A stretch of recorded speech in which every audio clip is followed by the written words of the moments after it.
Watching Uongozi today. We are on the tail end of the program right now, holding court with Martin Olo, Dr. Martin Olo. Also, we're having with us Churchill Suber, Brian Weke, and Kipruto Arap Kirwa. Let's just continue. Before you took a short break, of course, I interrupted your thoughts. You can continue with this before I ask my next question, so that we can actually turn the crack to another issue as well. So I just wanted to come back to what Martin was talking about when he mentioned Raila Odinga. Yes. And the people who are close to him. I just want to confirm to Martin, Raila Odinga is a very unique figure in this country. When you're with him, you will make money. When you're against him, you'll even make more money. Mm-hmm. Yeah. I think I need to understand. I need to clarify. If you support him, you make money. You'll get a position, you'll get business within the counties that he controls. When you tukana him, you'll also get favor from government and make more money. So, depending on where you want to be, Martin, please benefit. Cut your coat according to your size. But I think there is something important that I've seen in today's newspapers.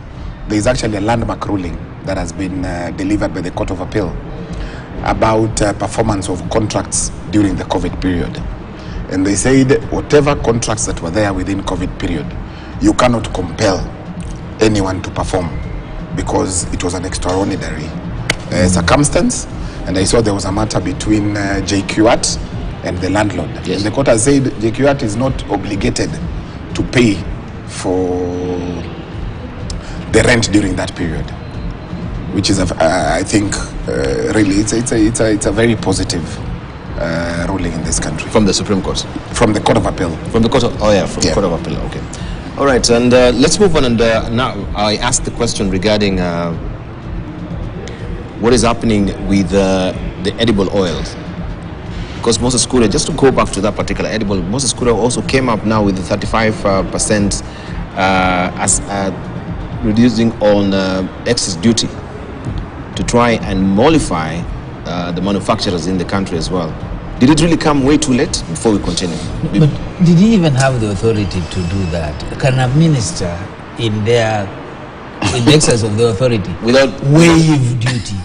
That first, the only minister that can do that is the Minister for Finance, Treasury, and even that must be done in this dispensation. It was a proposal. No, it's not a proposal. No, it was a proposal. It is in effect. So that he is purporting to actually effect something that he doesn't have authority to. Of course, you can see in the papers, the MP is saying, no, that's not right. He should not have done so. Mm-hmm. So the point is that we will see things. In this, we will be taught aspects of governance that we have never known, which essentially will be off what is known in terms of accountability, in terms of even the principles in the Article 10 of our Constitution. Because when you see part of government behaving unaccountably, behaving without deference to the legislature and other checks and controls, then we are rewriting our constitution through the back door. So how do we recoup this? If my question has not been answered, because you're saying yes, there's kleptocracy, but how then do we get these monies? Like, for instance, the debts that have not been approved. Why should I be paying from my taxes and it was not approved? You see, you're going the hard way, but Mheshimiwa is here, he's been a member of parliament. Where is the hard way? A debt is a debt. Now, we can deal backwards with the issues of approval or not. So if it was not approved, what next? Yes. You can approve by retrospectively. Yeah. You can, and you should. Because whatever way, we are obligated. Yeah, but that has been the issue, that Article 2 to 3 is being abused. And this is what also the control of budgets is raising, that we go full steam ahead without any approval. And we saw what was happening also with the CS who was saying we can try even now and raise the debt ceiling. And then that can be, and reports to Parliament. You see what the Minister of Treasury was trying to do. That's what I'm saying. There's all these murky moving parts that is happening that we need to streamline first of all. I think let's be seized of the matter about CS Korea. As we speak, there is the law provides that edible oils that are coming into the country, we pay 35%. Now, what Korea has done, he has written to the Treasury, head of Treasury, Yes. to remove the 35%. So I'm saying it was a proposal. It is a proposal. However, when you see that happening, kleptocracy, there is somebody who's already bringing edible oil. So he's writing to the to the CS, Treasury, so that they can exempt, because the law mandates the Treasury CS from time to time to create duty-free products whenever there is a shortage. And I can tell you for a fact, and this is what Churchill is talking about, kleptocracy. When you see it smells like that, there is somebody already bringing edible oils in the high seas. And wait and see. It's been done on maize. It has been done on maize. It has been done on sugar. It has been done on rice. And you can see all these things are just being given to cronies. You wait and see. Within a month's time, you will see an exemption letter given to certain individuals. That is what kleptocracy is all about. And that's what is happening in this country. And we must call them out. All right. Well, initially, I thought this system is not communicating, but I've realized that they are doing it on purpose, that they are creating what we call destruction of institutions. Because like what is happening, like what you are saying earlier, yes, Parliament can approve some issues post facto, but in most cases, there must be justification why certain things can be done without going back to Parliament to approve. But what I've realized is that they are destroying all institutions so that they can operate without the institutional guidelines. And that's why almost all these systems, they create a parallel system for purposes of ensuring that whatever they are doing will achieve quick results without necessarily going through the normal bureaucracy of tendering and taking about 42 days and so forth. So my take is that they are not being done because of lack of knowledge or lack of expertise, but they are being done purposely because they want to achieve certain results without using the system. Because usually systems will be able to detect some of the mistakes they are making. But because they don't want to use the system, they are using a parallel way of doing things for purposes of achieving what they want to do. Now, for example, how would you take something like what they are doing in terms of importation? Instead of using KNTC to do the importation, they are using individuals who eventually sell to KNTC with a certain markup, and defeating the very purpose of saying we want to import edible oil for purposes of cushioning the market and making life bearable for Kenyans. That is where the problem is. They are doing it because they want to make money, and it's not about Kenyans. But of course, Kenyans have been hoodwinked to believe that they are doing it for them. From of course, the information that really comes to hand as well is that even with the edible oils, there is a plan up the collective sleeves within the upper reaches of government that people are planning to put up even palm oil manufacturing plants, farms here in the country. We can also look at what is happening with the cement and the clinker as well. They have interest so that they sort of kill off, cheaper importation of cement or make it exorbitantly very expensive for importation so that they may be able now to actually create these monopolies here, and they really have good shares in some of these companies as well. So what does it really portend for the people and manufacturers, even for the construction firms, developers, realtors, as far as this is concerned? This is another way the cost of living is going up, will be going up when it comes to rents and buying houses, already even getting mortgages. Cost of loans will be very expensive. So this is where now we need to tighten our belt, or how do we respond to that? Talking to those revelations, because I think I'm adding more to what Brad Weke was telling us and Churchill Suba.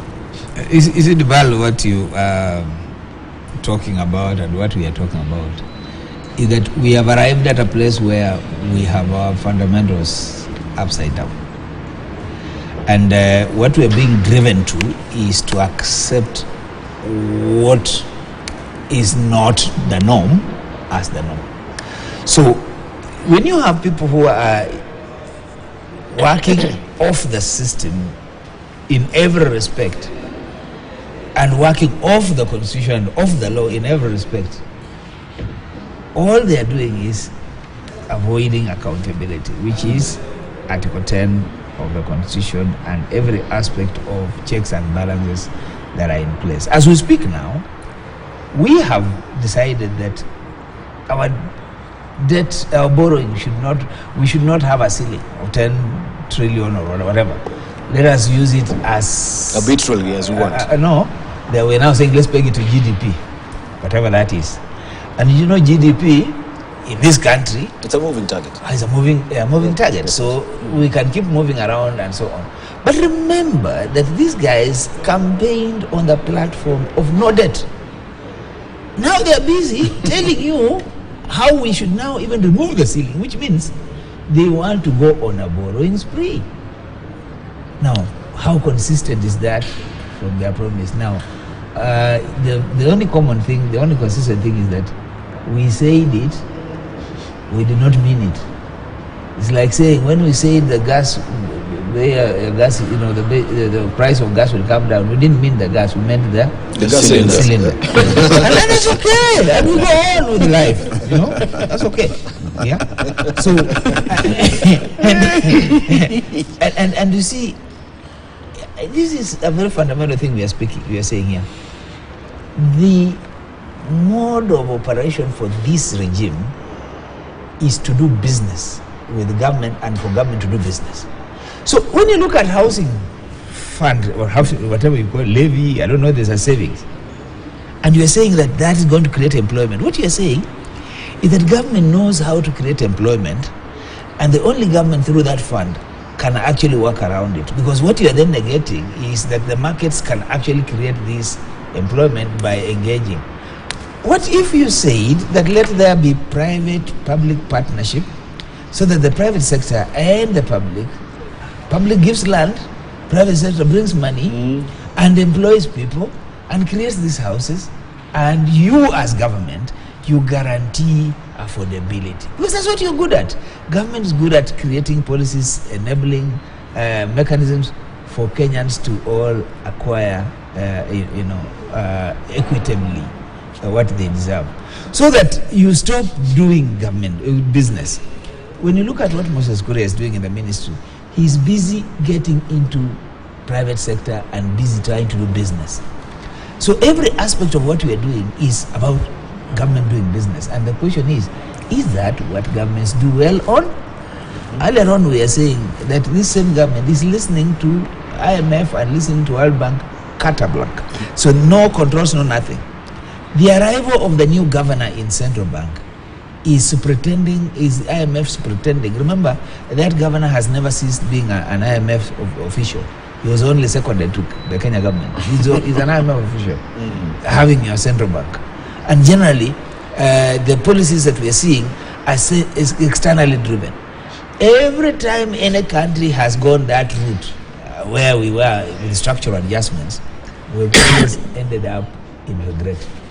So basically, what we are seeing today and what we will be seeing in the future is preparing us for very, very grave outcomes. And we all have to accept. This country has had its own laws before. It came from these kinds of policies in the 90s. This kind of policies during the Kanu era. We are back to it. So let us accept as a country that we are where we are likely to hit rock bottom. We are borrowing. When we look at the 3.6 trillion, what you are not being told is that a lot of the borrowing is domestic. Yeah. Now, when domestic borrowing is high, the banks the people are being crowded out, and banks are looking to government to make money, not to to people. So lending will not, interest rates will not go down. Money will follow where government is paying interest and they're high. So basically we are crowding this out small scale, business people. We are now making it impossible for them to access credit and so on because government's own appetite is on the high. But what is it spending on? A recurrent expenditure. Look at 3.6 trillion. How much of 3.6 trillion is allocated to counties? Where is our core business? Where is our production happening? At national level? Where is agriculture happening? At the Ministry of Agriculture? No. And where is the money? The money is in the national, not in the counties. Yet agriculture is devolved. Where is the money in health? It is sitting in half your house. Where is health being provided? In the counties. Now you say that we want to make the counties the economic zones. Resources must follow functions. Where functions are, that's where the money is. So if you're seeing money allocated and piled in the national level, it means that functions are there. And is that true? Right. Okay. There's an issue that also has been raised regarding especially farmers from Uongozi, where we have the CS who is seeking to reinstate what had been banned on the bans of the donkey abattoirs. And there's a whole trade that really happens with the donkeys. And I remember I was in a forum where the Calro had actually raised concern regarding the numbers of donkeys in the country, which are depreciating at a very, very high rates. And this was a concern because we're looking at the hustler themselves, Mashinani, who are still using donkeys. And we're talking about a woman who uses donkey to go and get water. We're talking about a businessman who also uses a donkey for trade within. I mean, it's a reality. We're still using this equine animals. The question is, there has been a depreciation of the number of donkeys, especially on the Horn of Africa. And there's a huge trade that is happening with the consumers of Ejiao. If you know, Ejiao is this herbal tea that is taken mostly by the Orientals. Yes, so there is a trade that is happening, and this has also the involvement of government, and that's why CS Peter Munya banned the donkey abattoirs in this country because they are affecting the farmers and they are affecting the people. And now we can see there is a resumption to lift this particular ban with an attempt even from Mogoti, where the farmers have raised and said, no, we don't want that. This is still orchestrated by the upper reaches of government as well. If you may speak to it as well, because we're now fishing out all these things and laying them on the table. You know that when you talk about donkeys and you see what the president is saying in the international forum about climate, people don't appreciate the role that donkeys play in mitigating some of the effects of climate change, because where a tractor, a smoke billowing tractor, would have pulled stuff to the local market, the donkey does it at very minimal cost to the environment, to the climate. And this is the bigger picture that is missing in government. And because of the lucrative nature of donkey, and especially, I'm told, the skin, and that's why the meat ends up in Bama and Dagoretti, but you never see the skin. Because I'm told the Orientals, and especially countries like China, use the skin to manufacture other, I'm told, more potent, herbs and so on and so forth. So the discussion around the donkeys, even as we keep, it is serious. As the same manner in which we should protect. Word potent. Your mind is working too far. He's overthinking. It's a potency of Potency in the herb, in the plant. No, it's very medicinal. Yeah. Exactly. So that's where the market is. And I think the lucrative nature of that market is what seems to be driving this. One of the tragedies of this, the current budget and the finance bill, is that it has made nonsense of public participation. And I've seen, for the records, a section of the newspapers today have said that, the public overwhelmingly rejected, the finance bill. I think there was even a scientific opinion poll that, returned a verdict of over 70%, something upwards of 70%. 67%. 67%, saying that, this finance bill is harmful, is punitive. But leadership decided to, trash all that. And so the MPs, because they were occasionally, Kimani Ichung'wah would remind them that, remember, your CDF is here, and so on and so forth. And because every MP has become a development officer in every constituency, they also have conflict of interest that they do not want to disclose, and so on and so on. And there are those who have, confessed the other day that they think better when they go to the washrooms. Mheshimiwa, you've been a member of parliament. There are a few MPs who said, they seem to think better when they are in the toilets. In parliament. It's scientifically true. But when you are in that place and you're doing that thing, sometimes your thoughts get clearer. You get some revelations. No, and of course, revelations in envelopes. There's something that happens in that toilet. No, actually, he's mocking. Actually, that particular, he knows what he's talking about. As I would not, deny those claims because they have been here with us. Brown envelopes, the politics of brown envelopes.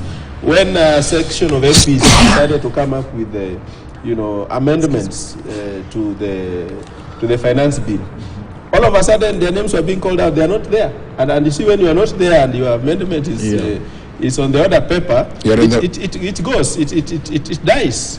And that's when they were thinking better. No, you have not had your revelation in the toilet. And so on and so forth. So there should be public participation in such momentous decisions that are introducing slaughterhouses of donkeys whose reproduction we have really not paid attention. There is a lot about coffee, a lot about tea. But there's very little going to those who are engaged in animal husbandry, for example. When we say, subsidize fertilizer, do we remember to subsidize, animal feeds? And do donkeys, do donkeys ever see animal feeds? Every time I walk into an agro-chemistry, I see feeds to do with the dairy cattle. I see feeds to do with beef production. I never see any animal feed for the donkeys. So the donkeys are left to graze overnight as they wait for the break of dawn to be loaded with luggage. So that idea of reintroducing abattoirs and reopening abattoirs for donkeys that we have not really invested in producing, I think is a bad idea. That should be subject to public participation, and more so at this time when we are talking about climate change and it has vast effects on our day-to-day lives. And they stand to be extinct because the numbers is less than 1 million in this country. So we should be concerned around it as well, because our donkeys, they are also a good tool of trade for our women and even some hustlers. My grandmother thrived. In fact, I would say, were it not for the trade that my grandmother and even later on my own mother used to do, bringing grains from Kericho, from Kisii, and so on, Misambi. There's this popular place where the fish producers meet with the grain producers, and a lot of exchange happens, and the donkeys would be back down the stream with a lot of grains, and that's how some of us lived. So it would be really a tragedy of immense proportions if we allowed the donkey to go extinct. Yet it is something that we can intentionally and deliberately protect and produce for purposes of also I know Kiro is a farmer, and he doesn't use so he's maybe taking special umbrage with the fact that we're talking about tractors and the climate change. We need to go, but I wanted to just before I go out of the devil's advocate. Here is the donkey's advocate.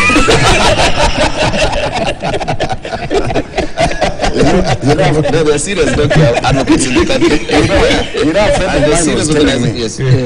That he does not understand how God gave us the donkey and kept the zebra in the wild. Yet the zebras have no problem in terms of numbers. Soon we'll be seeing zebras now taking the trade. But on a more serious note, EPRA is saying that it says Kenya Power monopoly set to end. And before we've had the CS of Energy talking about forming a task force, so to speak, or a committee to try and scrutinize the energy sector, or the power sector, so that we may reduce power. We know by the start of June, as you mentioned, power will be going up. Yeah. But I was also going through my archives and I saw the Senate committee in 2018 had set up a committee again to try and look at the cost of power. Last year, we had the task force to try and look at the cost of power, where the recommendations from that task force have not even been implemented. Why is it a moving target with these committees since 2018? It's simple. Yes. The independent power producers who have contracts are not your street, you're not your guys on the streets. Some of the shareholders in the independent power producers are the IFC and the Bretton Woods institutions, and some very well connected Kenyans. So we are suffering under our own weight. Kenya Power, until we face. Remember the president, when he put the President Uhuru Kenyatta then, when he put that task force, he meant to give us a decision about the independent power producers. You saw that the report that came after us. First of all, they don't tell you how much money is spent by those committees. Right now, nobody will tell you how much money is spent by Senate on Shakahola and all the other things. The point is that we are chasing sometimes the wind. I agree. The Kenya Power monopoly, Kenya Power Light and Lighting Company monopoly ought to be broken. And to do so, we ought to face our reality, because we shouldn't be making life miserable for us just because some people, some private sector people are making money, including some of our, some of the guys behind those are not, they're around. They only change loyalty. Today when they see who is in power, they shift there. But they are around. All right. So this was it. I think the Business Daily, if my director will pick up, this was on January 2018. And it says that Senate, the topic was Senate to launch probe on electricity bills. It says the Senate is set to launch investigations into complaints raised by Kenyans on the recent surge in their electricity bills.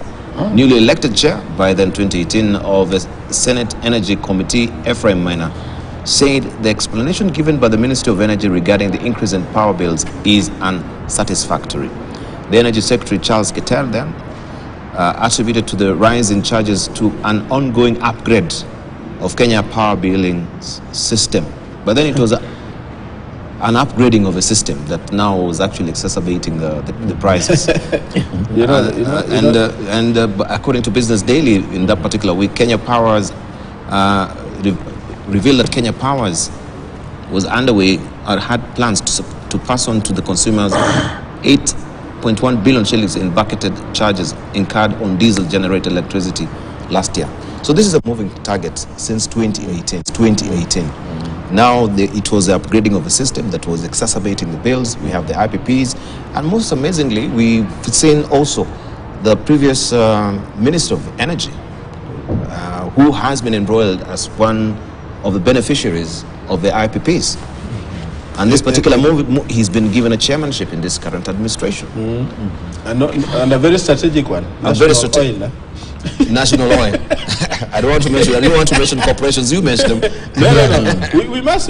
You see, we cannot, continue to massage the egos of predators who are profiteering at our expense. Because, the kind of headline you have shown us is the kind of posturing you see around, and which I had a quarrel with, including the one by His Excellency the President. Going to Europe to wax eloquent about the need to treat Africa with respect, poverty eradication and so on. Okay, I know you can really wax lyrical on it here, but I want just to hear out of Kiro as well. Yes. On the issue on this issue I've raised about energy and the new committees that is bound to be set up again to investigate, to try and inquire what is happening to the cost of energy. Well, you already know the reason. Well, I think Kenyans at times we choose to ignore the information that is already available. I remember the last time we were talking about independent power producers in the cabinet, and the paper was brought by the current governor, Ochila Ayako. He was the Minister for Energy at that particular time. And it was clear that we must phase them out, because the danger with them is that they load a lot of it into the cost of electricity. And as long as they are here, and as long as they are also connected to the people in power, we are not likely to make the cost of doing business any lower. That, to me, is a major challenge, and I see they know how to leverage themselves. They morph from one regime to the other, and that's how they survive. Because at the end of the day, they have to do business, and they do business with the government with the regime in power, and it is worrying. That's why for the last couple of months, power has gone up by 7%, and so it's likely to go up again, almost double within 1 year. Those who are paying 20,000, a bill of 20,000, they are now paying 40,000. And that is consistent, because from the bottom up. Okay. So that's my worry. And of course, just like fuel, and as fuel goes up, the independent power producers, they will have what they call fuel adjustment levy, and they'll be charging us that. And of course, as you know, the moment the president assents to the finance bill, our fuel at the station will be about 200 shillings to a litre, something that came up from 140. In the meantime, they are paid in foreign currency. You know one of the reasons, and particularly at this point when the Kenya shilling has really suffered a hit, is that this independent power producer are paid in dollars. Even as forex adjustment is done on us. His Excellency talks about need to get out of the dollar system. Yet here we are paying even independent, who are at times locals, being paid in dollars. I wanted to share with you an experience. One time I paid electricity a token. I sent 1,000. Then I got units, 37.8, and they said the token amount was 462 out of 1,000. Yes. Then other charges, 537.99. Now, when you pay 1,000 and you get, 462 only going for the token of 37.8, and then the other charges are much more, than what goes into the token. It is these other charges that the government needs to tell us. What are they? They need to break it down. But we know. There's forex adjustment. Is, I don't know what levy. All levy. Exactly. Nowadays they tabulate that. But no, it is there. It's there. It's just that they will not tabulate it. That's what is called. If you see it was there, but now they don't reveal it. They don't reveal it because I'm actually shocked. Process government for what it is. Is the one taking. I'm actually shocked that Soba Churchill got 37 units for 1,000. For 1,000. That was 6 days ago. That must have been last year. 6 days ago, I put 2,000. I got 59. 6 days ago. I went to the village that day. I came back yesterday. The thing was screaming. No, it depends where you're living. No. It depends. I mean, there's discrimination with this. It's true. Right. Because so again, let's look at, I think there's a lot of discrimination and inconsistency too. and inconsistency. Because you will get less for the same amount, then another time you get slightly more for the same amount. No, it depends on again where the area is. I don't know where that has The come from. explanation has been, I think the system really also gauges the way the consumption. Yeah, so there's a way you can. If If you you're the operating, leafiness of the no, neighborhood. yeah, of the neighborhood. So if you've been operating on 1,000, right, consistently, it will keep you on that particular tier down. If you operate or you change to 2,000, 3,000, and the consumption or the token that you get is more, the system automatically detects that. It takes you on another category. And So someone was advising me, Yes. because I even used to ask, why is it?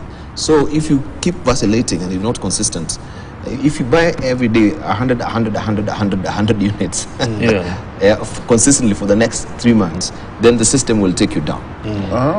It operates like I don't know how that holding an is, but NHIF card. This If is you have more money, the doctor will discover more illnesses.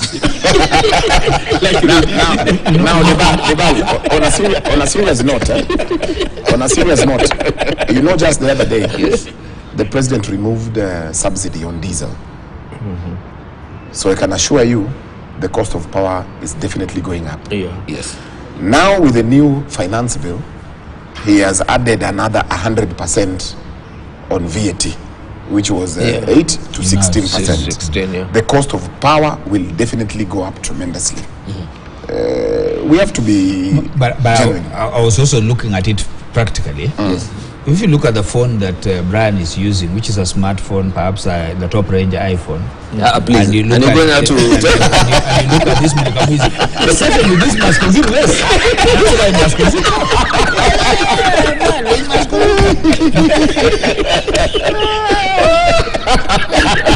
So what is consuming more? the consumption of And your style.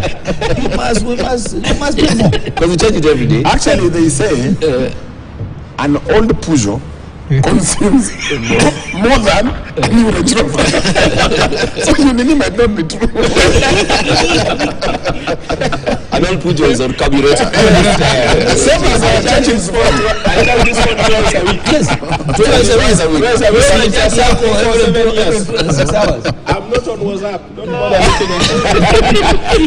Don't bother looking for me on WhatsApp for the last 7 years. So is there any recourse to that? Because if there's these disparities and you want an even kill, if you want a token for 1,000 that will give you 32 units, it should be across. Yeah. You know How the can bad. we address? Because people don't really understand. You pay the same amount for some units, you go to maybe another estate, it is completely different. You know, Debal, our constitution and governance as we know it world over, governments exist to enable and facilitate people to enjoy life at an equitable level. Indeed. So sometimes you'll tax more for those who have and less, but you provide services across. So that roads, rail, and public facilities like health, education are not made for some and not for others. It's meant you pay a little bit more, I pay a little bit less, you pay according to your ability, we have services equally. Only in Kenya do you have that principle violated. So that today, government seems to exist to serve itself, not the people. Governments world over, France, the US, exist to make life affordable for its people, including subsidies used in France to make sure that the price of bread is always affordable, and in the US and so on. Except in this country where we believe that subsidies play no role and should play no role. Governments exist to enable, to facilitate, to ensure that its people are happy or are as close to a near normal life as possible. So if you look at all the things we are discussing, where you're implementing policies in a discriminated way, you are penalizing people, you are loading on them, like what is better than to say, here you have borrowed money in foreign exchange, and for you to pay that, you keep loading it on my bill in order for me to pay. And you have this inefficient system called KPLC that is making losses, yet I am having to pay for it. Look at Kenya Airways. It's the most expensive aircraft, airline ever. But look at its inefficiencies. The other day I was going to Arusha. The flight was 4 o'clock. It was moved to midnight, 15 minutes past midnight. When I was coming back, I was supposed to take the flight at 6. They put it to 9:45. Then they put it to 2:15 a.m. What? I went to Zanzibar to come back to Nairobi. And you're in Arusha. And I paid, I don't know, I paid almost $600 for that flight. I mean, what we are saying is this, that we cannot be operating like that and still be in the service industry, so to speak, or government does not want to cut its costs, does not want to improve its efficiency and expect us to be better. Governments exist to facilitate, to enable, and to create an enabling platform for its people to thrive, for its businessmen to thrive, for its businessmen to create, and when I say businessmen and women, to create employment. Governments don't exist to create employment. When the US is looking at its index and we're looking at how Biden has performed, it is the private sector that is seen to be contributing to employment and labor and economic growing, not the government putting in. So we have a warped thinking about what a government should be, and for that we are suffering. Now they have gone into lending, hustler funds. All right, so now we need to be winding up, and we just need to get our headline thoughts. Kipruto Rapkiro, maybe you wanted to chime in on this issue, because there was a class action suit. There was a class action suit on it? Class action. It's a class action suit. Yeah. You're right. Was it in 2018 or I think it was in 2019? On this particular power bills, and we had Apollo Mboya, who also opted out of it, and people raised questions because it was really driving it. I'm wondering why also the civil society has not really spoken volumely on this issue. But let's just hear from Kipruto Rapkiro as we're winding up. Also, you can just give your closing remarks as well. Well, mine really was not about power, because I pay about 30,000 every month on the same electricity, and at home I pay about 17. So I pay about 50,000 every month on power. And when you look at it, more than a half of what we pay goes to other pockets other than the actual issue of power. Just like fuel, 52% of what we pay for every liter of fuel goes to taxes and other costs other than the cost of fuel. You realize that fuel has been going up, and yet the prices in the international market are coming down.